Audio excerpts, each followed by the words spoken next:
আসসালামু আলাইকুম everyone. Facebook ইউটিউবে যদি আমরা আমাদের চ্যানেল বা আইডি থেকে যদি অনেকগুলো ভিডিও একসাথে ডিলিট করি, সেই ক্ষেত্রে আমাদের চ্যানেল বা ফেসবুক আইডির উপর কী ধরনের ইফেক্ট পড়ে, হ্যাঁ, বা আমাদের কিভাবে কাজ করা উচিত, এই বিষয়ে ছোট্ট একটা ভিডিও বানাচ্ছি। আপনারা এইটা দেখলে আপনারা টোটাল বিষয়টা বুঝতে পারবেন। যদি ফেসবুকে আপনি একবারে 20 থেকে 30টা ভিডিও ডিলিট করেন, সেই ক্ষেত্রে আপনার আইডি রিচ একদম ডাউন হয়ে যাবে।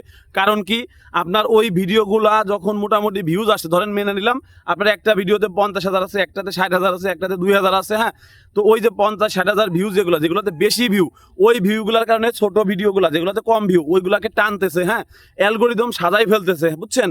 তো এই যখন আপনি বড় ভিডিওটা ডিলিট করলেন এবং এর সাথে আরও 18-20টা ডিলিট বা 30টা ভিডিও ডিলিট করলেন বা 10টাই করলেন, আপনার আইডিতে মাস্ট ইম্প্যাক্ট পড়বে। এখন এই ক্ষেত্রে আমরা কিভাবে সচেতনভাবে কাজ করতে পারি? ধরেন আপনি ভিডিও যখন ডিলিট করবেন, 20টা ভিডিও ডিলিট করবেন, বাট 20টা ভিডিও আপনি 2 দিন পর একটা করে করেন, ঠিক আছে? 2 দিন বা 3 দিন পরে একটা করলেন, আবার ওয়েট, আপনাদের হচ্ছে যদি ইস্যু চলে আসে, হ্যাঁ, ধরেন আজকে হচ্ছে শনিবারে আমি একটা ভিডিও ডিলিট করছি, তাহলে আরও 2টা ভিডিও পোস্ট করব, তারপরে গিয়ে আমি আর একটা ভিডিও ডিলিট করবো কবে? আগামীকালকে বা তারপরের দিন। মানে যত সময় নিয়ে ডিলিট করবেন তত আপনার আইডিতে ইম্প্যাক্ট কম পড়বে। একটা ভিডিও আপলোড দিলে আর একটা ভিডিও আপনি ডিলিট করতে পারবেন। হিসাব এরকমভাবে করতে পারলে আপনার আইডিতে বেশি একটা ইম্প্যাক্ট পড়বে না। বাট অনেকে ভুল করে কি করেন, ভিডিও ভালো লাগতেছে না ডিলিট করেন, বারবারই ডিলিট করতে থাকেন। এই ডিলিট করলে আপনার আইডিতে জীবনেও আপনি ভিউজ পাবেন না, বুঝছেন? আবার যদি ইউটিউব হয়, ইউটিউবের ক্ষেত্রে একটাই সাজেশন, ভিডিও ডিলিট না করে আনলিস্ট করে দিবেন যদি পছন্দ না হয়।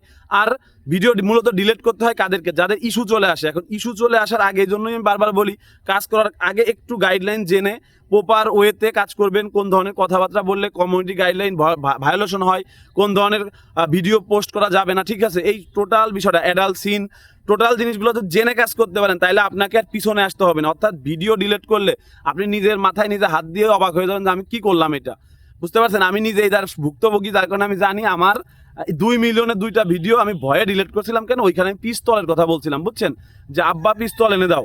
এখন আমার কাছে মনে হলো যে এই পিস্তল শব্দটা ইউজ করা আমার জন্য হয়তো বা ঠিক হয় নাই। আমি সেফ থাকার জন্য আমি ভিডিওটা ডিলিট করছি। তো তার সাথে ভাবলাম আরও কিছু ডিলিট করি যেগুলোতে এরকম ভায়োলেশন আসতে পারে, ঠিক আছে? পরবর্তীতে কি হয়েছে, আমার আইডিতে আর ভাই ভিউ আসে না। পরবর্তীতে এখন সমাধান কি? সমাধান হচ্ছে বেশি বেশি পোস্ট করা, আর ভালো ভালো পোস্ট করা। যদি ধরেন প্রথম 5 দিন ভিডিও ডিলিট করার পরের প্রথম 5 দিন আপনাকে বেশি একটা ভিউজ দিবে না, আস্তে আস্তে গ্রো করা শুরু করবে। ওর মধ্যে যদি যে কোনো একটা ভিডিও যদি আপনার হিট করে বসে, তাহলে আবার ঠিক হয়ে যায়, হ্যাঁ। কিন্তু ওই যে ওই রিচের মতো রিচ উঠাইতে আপনার সময় লেগে যাবে। এর জন্য একটা না কেউ 20টা 30টা 40টা ভিডিও ডিলিট করা বা ফটো যেটাই হোক, ডিলিট করার আগে ভাববেন যে আপনি একটা না ডিলিট করতেছেন কিনা, ঠিক আছে? আর হচ্ছে সবচেয়ে বেটার হয় হচ্ছে আপনার ধীরে ধীরে ডিলিট করবেন, তার সাথে সাথে ভিডিও পোস্ট করা শুরু করবেন। এই ক্ষেত্রে আপনারা সেফ থাকবেন, ঠিক আছে? আপনাদের আইডি রিচ হঠাৎ করে অনেক ডাউন হয়ে যাবে না, মানে আপনি রিকভার করতে পারবেন আর কি, ঠিক আছে?